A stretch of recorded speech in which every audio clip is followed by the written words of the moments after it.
Okay, so when I hand load, you guys, I really try my best to keep really accurate notes of what I am doing. And here I have detailed some loads that up till this part have shown to be sub-minute accurate out of this barrel. So again, the guys could possibly change. So let's go ahead and okay. So my first time out shooting the rifle. Okay, so I sighted in the rifle at 50 yards. I think I used just standard Independence or Winchester, kind of an M193 ball clone. Great loads. Got it sighted in at 50 yards. I did want a 50-yard zero. Per a shooting app that I have on my phone, shows that I can pretty much get a dead-on 50-yard zero and about a 190-yard secondary zero, with the bullet crossing over the point of aim in two different locations at both of those distances. So I opted for that. Once I get a really good solid 77 or 69 grain load going on here, I am going to go ahead and re-zero for one of those. So this was my first time out shooting for practice. Okay, at this point in time, I had already had about 60 to 80 rounds through the barrel to kind of see how it's functioning. This is my first build, you guys. I put it together myself, so excuse me. This had me a little heartbroken. This is 69 grain federal gold medal match, Sierra Match Kings. This, as I've seen others shoot it, should be within this circle here. Okay. Well, I'm not saying specifically that circle. Anywhere around it. Obviously, the point of impact is not going to be the same as the 55 grainers. But this is at 100 yards. You guys, I'm looking at about 1.5, 1.6 MOA here. Again, this is early in the barrel's life. We're still under 100 rounds by now, so I went ahead and dried my tears and moved on. The next thing I tried was this Super Performance match. Now, coming into this ammo here, I had already had some apprehension. From what I had seen others shoot, it's not exactly a solid round. From what I have seen, of course, my research is limited. You may have, your mileage might vary. You guys, I'm looking at like 3.5, 4 inch spread here. Now, this continues on, and which I'll show you later. If I was to just take a 3-round group, now guys, I don't shoot 3-round groups. I don't believe that you can accurately represent the accuracy of a barrel with just 3 rounds. This was my first 3 rounds right here. These two, this was my 4th, and this was my 5th. If I had just done 3 rounds, I would not be accurately representing the potential accuracy of this barrel. Again, like 4 inches here, a little over 4 inches, I believe. I haven't measured it exactly.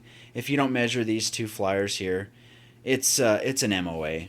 But again, you guys, 5-round groups. I'm not going to do 3-round groups. I want an accurate representation of what this rifle is going to be able to shoot, and what this barrel. This is a M193 type-ish clone from Winchester. There's actually you can't really see it. There's a round right there. So this is right around 3 inches, 3.5 inches. So that's about right for a military ball type ammo. Probably a little bit large, but not too bad.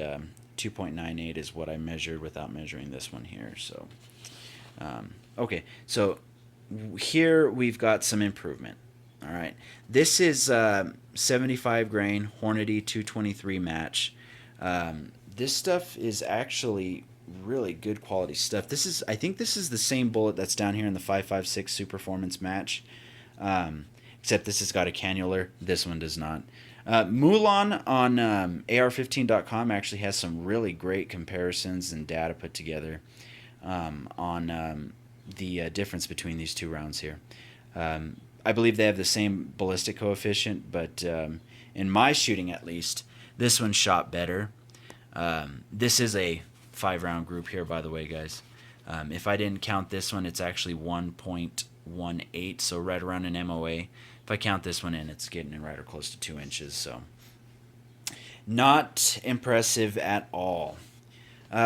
Here, things looked a little up. This is a sub MOA group. 5 rounds, 55 grain, tap, 5.56. I wrote 5.56. This is actually 223 spec. It's coming out right around 3,800 feet per second. But yeah, 0.952. This was my first sub-minute group. Okay, now you guys, these were all fired from a prone position, laying down on a yoga mat on flat ground out in the desert. Couldn't have been more optimal conditions. It was around 70 degrees, absolutely no wind, gorgeous evening. It was right around 5 and 6 o'clock at night. Obviously, the sun is still up. It is June. So you guys, this couldn't have been more optimal conditions. I was firing off of a sandbag supported by a pillow supporting my stock back here. Other than me grabbing a hold of the pistol grip and squeezing that trigger and gently having my shoulder against the stock, there was absolutely no shake in those crosshairs. And those crosshairs were sitting dead center right here. Again, probably not the best trigger for precision shooting at the time, but as you will see, things will change. So, first target, not too impressed. So that was the first time I had it out. I went out again the next day. This time I took some hand loads that I had pre-prepared. Yeah. So, we've got a 69 grain Sierra Match King loaded with 23 grains of H335. I'm getting an average velocity of 2678 out of this 18-inch barrel. You guys, that's a huge group. I can kind of measure it for you here. Looks like I didn't measure it. We're looking at like 2.5 inches here. Not impressive. Absolutely not impressive at all. Yeah, we're at 2.568 inches. So, yeah. So I was willing to guess maybe it was just a load it didn't like. This is M855, American Eagle, getting 3,100 feet per second. This is actually a 5-round group. The bullet that landed just about right here, just off of the side of the target. That was actually about a 2-inch group. That's not too bad for a mil spec load. This was an AMAX. This is the same bullet that this target shot. That I shot this target with. Exact same bullet, different load. This is a factory load. This is one of my hand loads here. So obviously, the bullet itself works well in my barrel. However, and this is 5 rounds. I landed one. Same hole, I believe it was this one here. I got really excited when I fired that second round because I was pretty sure it went through that same hole there. I looked on the side. I didn't see any new holes over here, so I'm getting some vertical stringing here. If any of you guys know what that means, let me know in the comment section. We've got about a 2.5-inch group here with 24.8 grains of H335. Yeah, not stellar. We've got a 77 grain Nosler custom match bullet with 22 grains of Varget here, and again, 2 inches roughly. This surprised me. This is a 1.2, so just a little over an MOA. If I didn't measure this one here, it would be approximately 5.5 MOA. This is a 55 grain full metal jacket Hornady bullet sitting on top of 24.8 grains of H335. This is going to be my plinking cartridge here. We're looking at a average velocity, if I remember correct, of right around, I can look it up for you. I'll show it to you guys later. So that's that target there. This was M855 hand loads. This was just garbage, absolute garbage. These were great trigger pulls, sitting dead center. 62 grains sitting on top of 24.8 grains of H335. It just absolutely garbage. We're looking at another 2-inch group here for 69 grains Sierra Match King, 22.8 grains of H335, getting approximately 27 2,734.2 feet per second. We've got a 2.285 inch spread. This was a great load here. This is sitting just above an MOA 1.2. 62 grain Barnes TSX sitting on top of 23.5 grains of Varget. I went with this load. That's a great load. I was pretty thoroughly impressed with that. So again, went away from that day, you guys, really hoping that this is not going to stick. This is my third time having it out. I will say that that first time I had it out, it was very hot and the bugs were crawling all over me. So I thought maybe that had something to do with it. It was a warm evening, still optimal conditions. Okay, so I tried to replicate that same FMJ group. Didn't happen. This was like 3-inch groups with 24.5 grains of H335. Let's see here. This was a 77 grain Nosler custom with 22.5 grains of Varget. I was getting 2509.4 feet per second. 1.3, so just a little over an MOA there. I was interested in this load. A slightly less hot load shot just a little bit better. If we took these flyers out, see you guys, again, this is why I shoot 5-round groups. If I took these out, I would have a misrepresentation of the potential accuracy here.